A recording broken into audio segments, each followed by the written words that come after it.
Hi, I'm Sheila Austrian. I'm living at Heron Point now. I've lived in and around the county for almost 25 years. Well, I have a connection to Kent County since about 1990, but my real background is I'm an Army brat, so I grew up moving all over the United States.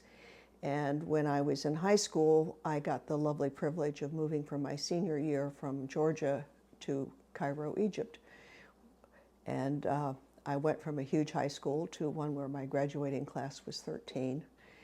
And I was in deep dismay for the first few months and then fell in love with Egypt and have had a connection to the Middle East ever since.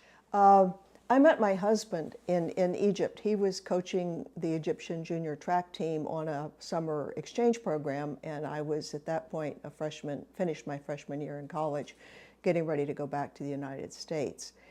And Michael had a love of Arabic and studied that in graduate school, and I left college to get married, and then we decided that we really wanted to join the Peace Corps. And that's what we did. We moved to Egypt. Sorry, I'm going to back up there. We moved to Turkey, and we were in one of the real early Peace Corps programs, which was rural community development. And that was living in a village with no electricity, no running water, all that kind of good stuff. And it was one of the most important things I've ever done in my life, and in so many ways. We think of the Peace Corps as helping other people, but really I think it was a way of growing a lot of young Americans into much better international citizens. And I know from talking to volunteers over the years that all kinds of countries get a fan group in the United States that they wouldn't have had otherwise, because the connections can last a lifetime. My kids were going to college outside of Philadelphia, and we lived in Washington, D.C. And driving up the I-95 corridor got to be a real bore. So we would vary it and go way west and up through the back that way, and a few times we came across the bridge and up this way. First time we crossed the Chester River Bridge, I said, "Oh, this looks cool. Can we stop for coffee?" "No, we're late." The next time we stopped, and then we came back for several weekends and finally bought a farm here in the early 90s.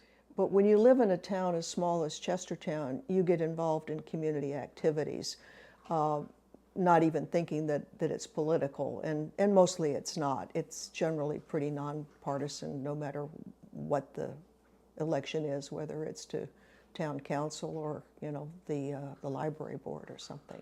Well, I'll say it, when we come to the forum, but when my friend Barry Mima here asked me, like, "Why don't you run for town council? There's this vacancy because Tim resigned." And I said, "Hell no, Barry, I don't want to do that."